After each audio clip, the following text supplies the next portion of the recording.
కార్యదర్శి, ఏఐఎస్ఎఫ్ రాష్ట్ర ప్రధాన కార్యదర్శి.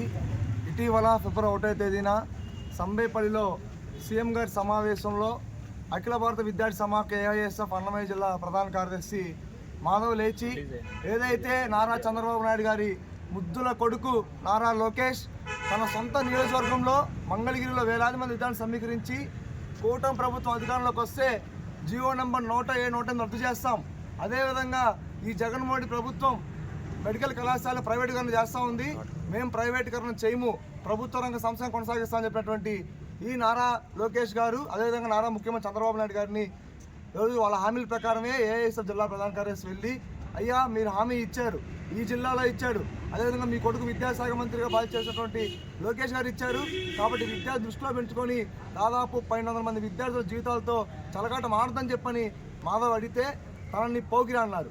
మేము సూటిగా అడుగుతున్నాం నారా చంద్రబాబు నాయుడు గారిని. 2019 సంవత్సరం తర్వాత ఇదే నారా చంద్రబాబు నాయుడు గారు మంగళగిరిలో తన సొంత పార్టీ కార్యాలయాన్ని పిలిపించుకొని ఏఐఎస్ఎఫ్ నాయకుల్ని పక్కన కూర్చోబెట్టుకొని ప్రెస్ మీట్లు పెట్టినప్పుడు తెలియదు ఆ పోకిలు అని చెప్పని ఏఐఎస్ఎఫ్ సూటిగా ప్రశ్నిస్తూ ఉన్నాం. మీ అనుబంధ విద్యార్థి సంఘానికి ఉద్యమాలు నేర్పిండి, వీళ్ళకి ఉద్యమాలు రావని చెప్పినని మా వెంట తిరగమని చెప్పినటువంటి టీఎన్ఎస్ఎఫ్ నాయకులకి తెలియదని చెప్పి ఏఐఎస్ఎఫ్ సూటిగా ప్రశ్నిస్తూ ఉన్నాం.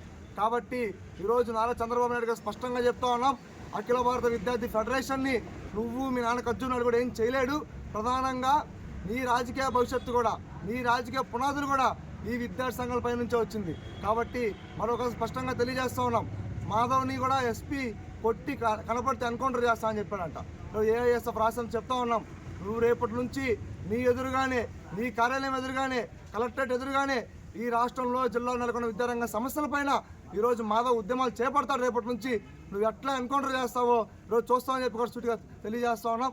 కాబట్టి ఎస్పీని కూడా సస్పెండ్ చేయాలని చెప్పని ఏఐఎస్ఎఫ్ రాష్ట్రం డిమాండ్ చేస్తూ ఇక మీద ఏ విద్యార్థి సంఘం కాదు, ఈ జిల్లాలో రాష్ట్రంలో ఏ విద్యార్థి సంఘం పైన కూడా దాడులు చేస్తే మాత్రం ఖచ్చితంగా సీఎంని ప్రతి నియోజకవర్గంలో ప్రతి జిల్లాలో అడ్డుకుంటా అని చెప్పి హెచ్చరిక జారీ చేస్తా ఉన్నాం.